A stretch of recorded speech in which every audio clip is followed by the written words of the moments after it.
And live from the internet, this is Sudden Live. Hello, welcome everybody.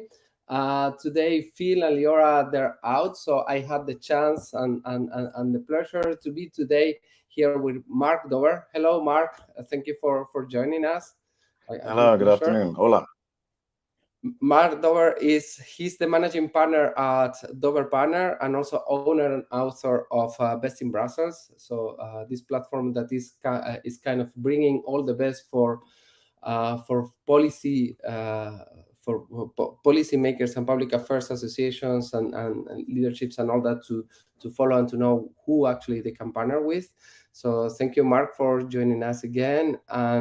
And it's a big pleasure to have you here. Also, actually, I was very glad to see that Seden is pointing there up here in their investing process. So I always wanted to meet you in person. So at least I have the chance today to meet you virtually. Thanks for being Nice to meet you too. there. I know that actually you are actually one of the big pioneers on the digital communication, yeah, and you have kind of been like opening spaces or exploring spaces and evolving as all the digital evolution has been evolving with us. Nowadays we are in challenging moments. Actually, even today we hear what is going on with Twitter and all that. So in terms of communications here in Brussels, I'm sure that always things are moving, but it looks like we're living exciting moments now. How do you see that? What are the challenges that you think that are now today's in the communication in Brussels? Thank you, Jesus. Well, I guess one response to that would be let's define what communication means, because some people would say that public affairs is a subset of communications. You know, it's communications towards a certain kind of audience, let's say policymakers.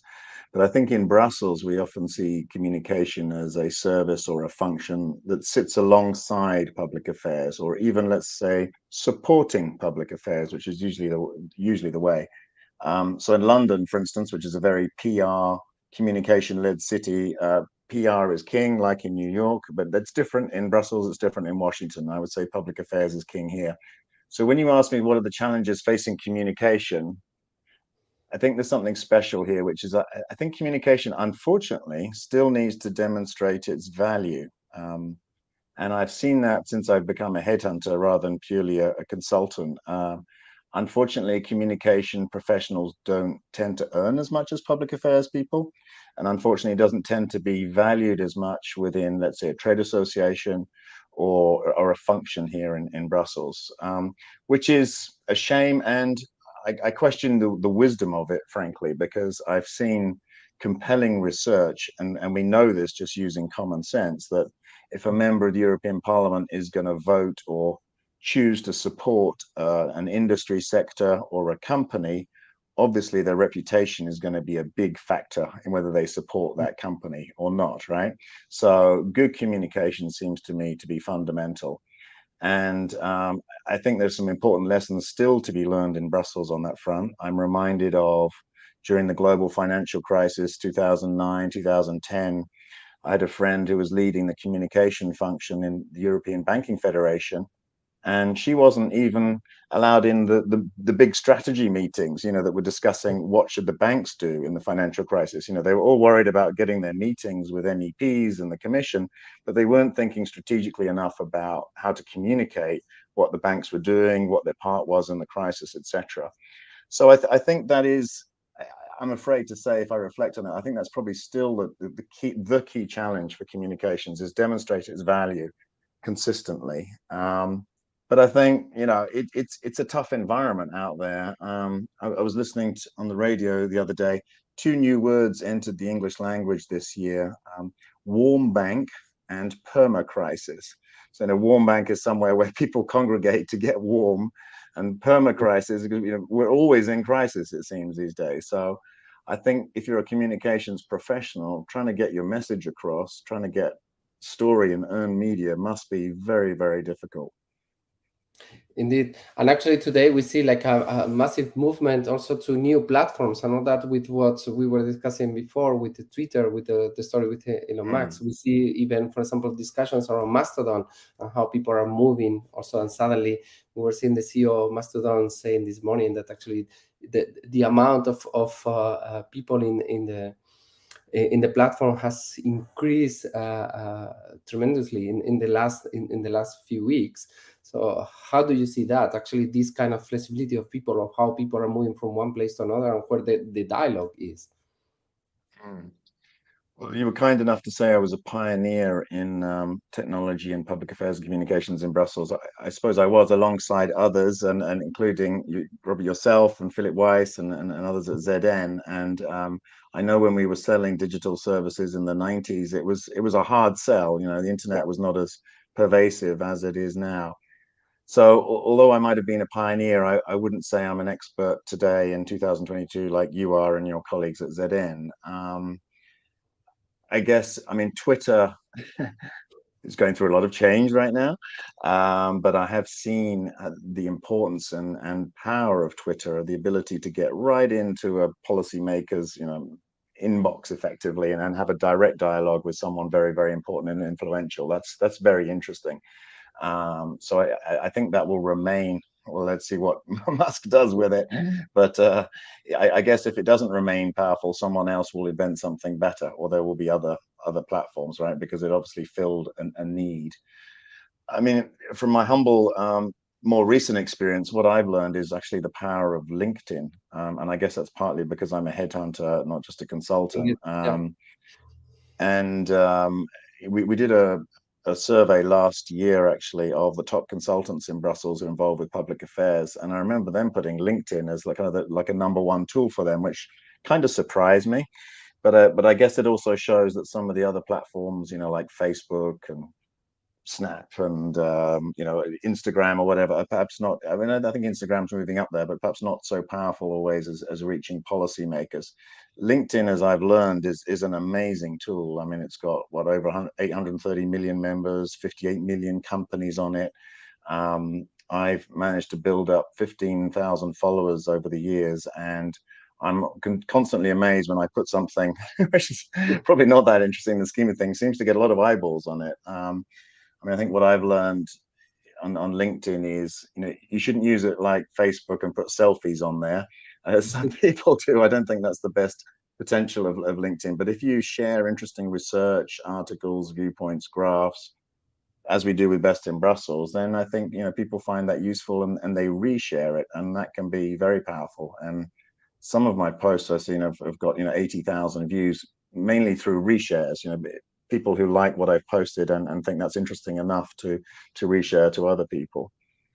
Yeah, I see that LinkedIn then is one of the main tools that you're using to make your message come across. How, apart of that, do you have some advice for public affairs professionals, and I don't know, some tactics or tools that you use actually to make that message come to your audiences? I think it's really make it interesting and easy and visual, So I think graphs tend to work quite well. As I say, don't do a selfie of yourself. I don't think that resonates. Make it relevant for the reader. Mhm. So I think the general rules of communications apply. Right information to the right people at the right time. Mhm. And in terms of how to make that message across, then, and in terms of tools, then is linking the one that you're using the most? Are you using other kind of tools or techniques for that? LinkedIn is the one that I have found works best for me. I mean, again, maybe that's because I'm a headhunter, and also I have the premium service there, which is not Mhm. cheap, but it does allow me to, see data and use LinkedIn as a very powerful tool.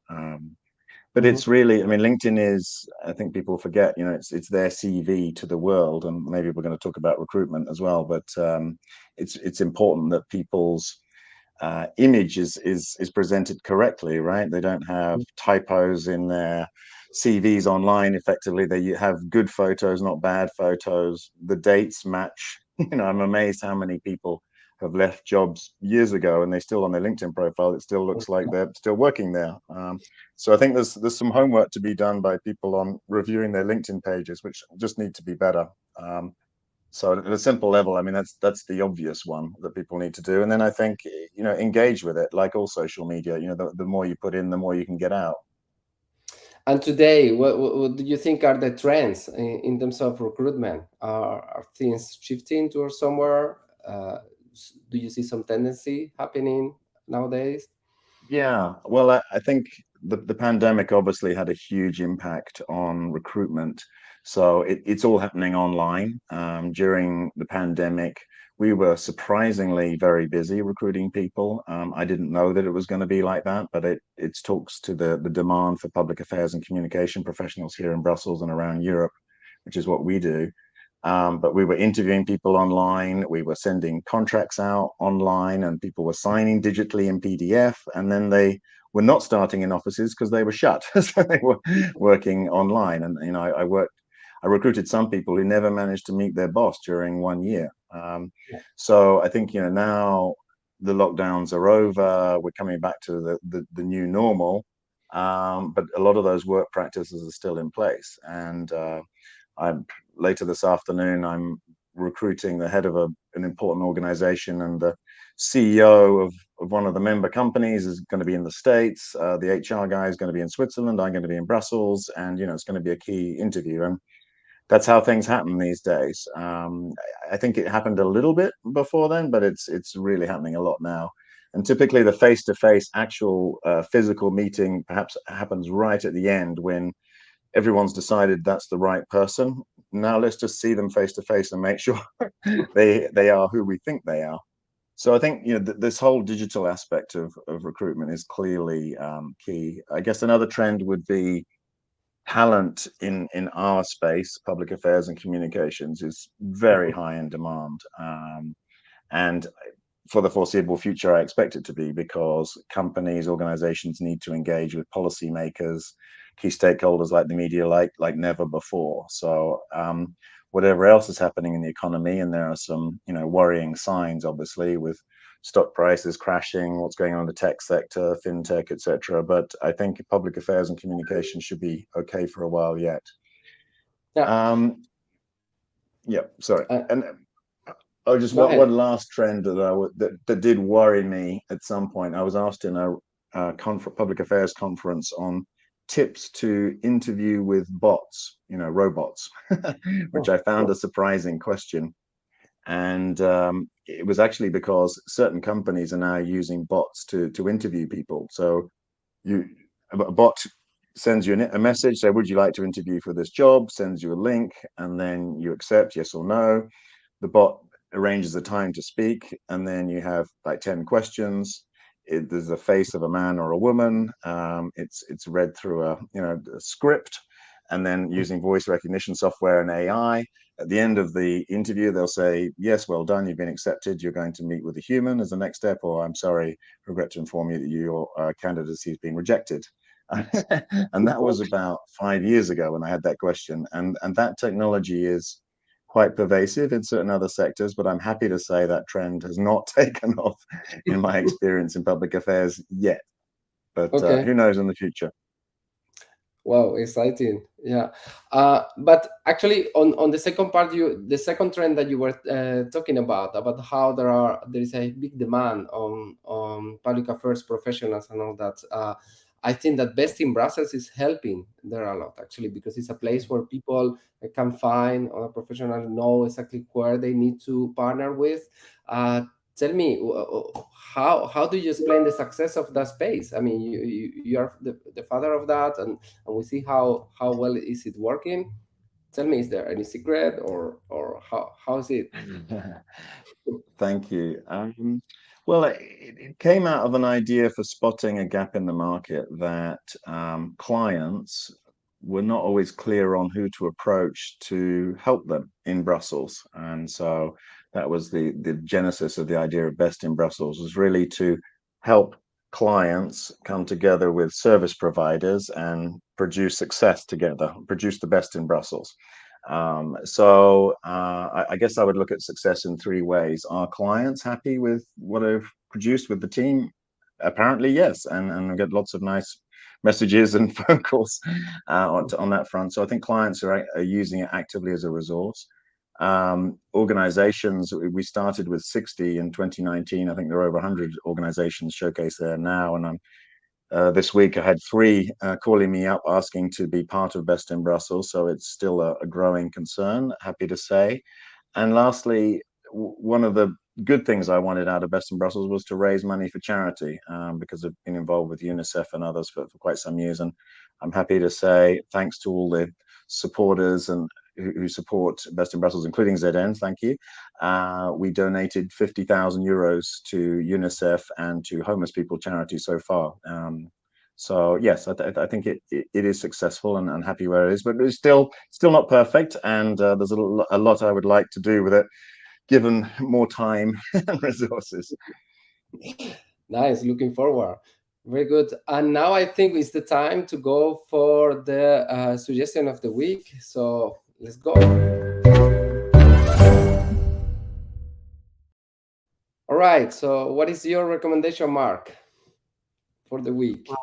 Allow me to make any recommendations. So one thing I've been listening to this year is Ukrainecast from the BBC, which is an amazing podcast which interviews people live on the ground in Ukraine and strategic thinkers in the West and the East, about what is going on. I mean, this is the most important conflict of our time, 14 million refugees. And I get angry and sad and frustrated when I hear what's going on, but I think, we need to be informed of what's going on and maybe play a small part in helping to make things better. So I think it's a very good resource, and I urge your viewers to give it a shot and see if you enjoy it. It's half an hour podcast 3 times a week. Very nice, thank you. Me myself, I would like to recommend obviously Best in Brussels for those who want to know who to partner with in terms of public affairs here. So for sure, it's a must place. And also, as I am a lot, Mark, we didn't discuss this much yet, but you know that every time people come to Sudden Life and talk to me, at the end we finish talking something about VR. So I will suggest like a spatial fusion is a new experience that is coming in some weeks. So it still is not there. You can still see on the website. We will put the link to the website to there. But it's like a great experience that shows actually what is possible nowadays with mixed reality. So it's like opening completely your mind on possibilities. Actually, Mark, what do you think? We're talking about new trends, about new possibilities, and how we have been with the digital revolution until now, evolving with it. But the future seems like very exciting. Also, how do you see all these Web 3.0 and new technologies coming up? How that can help? There's definitely potential. I haven't yet seen Meta doing a poster at the airport on imagine a world where lobbyists are presenting amendments to MEPs. Maybe one day. Um, no, I mean, I'm reminded of a recent conversation I had with a global head of public affairs, and we were talking about how technology had changed things. And he gave me two, obvious but important insights. One is, in the old days, if you wanted to go and see a member of the European Parliament, you basically lose a whole morning, because by the time you'd met before with your colleagues and registered, gone through security, gone to the room, and then got out again, the whole morning had gone. Now you Sure. can do a Teams call and you have the same conversation half an hour. So public affairs, thanks to a simple technology like this one, has sped up. And the other thing is it brought people from around the company, so he could bring in an expert in Brazil into that conversation with a member of the European Parliament about what's going on in agriculture there, without having to fly him over, spending 3 days in a hotel, etc., etc. So it's kind of an eye opener to that. So now, if you talk about virtual reality, well, I think you could extend that. Imagine taking you meet with a member of European Parliament, maybe he's got a headset there, and then you take him on a journey. You take him to a Brazilian farm and you show him Mhm. latest agricultural techniques, or you take him into a Coca-Cola factory and you show how the stuff is made, or whatever it is. I mean, I know when I used to be a lobbyist and was trying to get members of the European Parliament out to see the real world, that was a big deal, because you have to take them away from their regular work. If you could use a technology like that to show them the real virtual world, I think that's fascinating. So no, I'm excited to see what happens in the coming years with that. Interesting. Very good. So I think we're going to finish with these thoughts, unless you have something else that you would like to express to close. No, I just thank you, Jesus. It was a good conversation. Thank you. I really enjoy a lot. Thanks a lot, Mark, for being here, and see you next week on Sudden Life. Bye bye. Thank you. Thank you, everyone. Bye bye.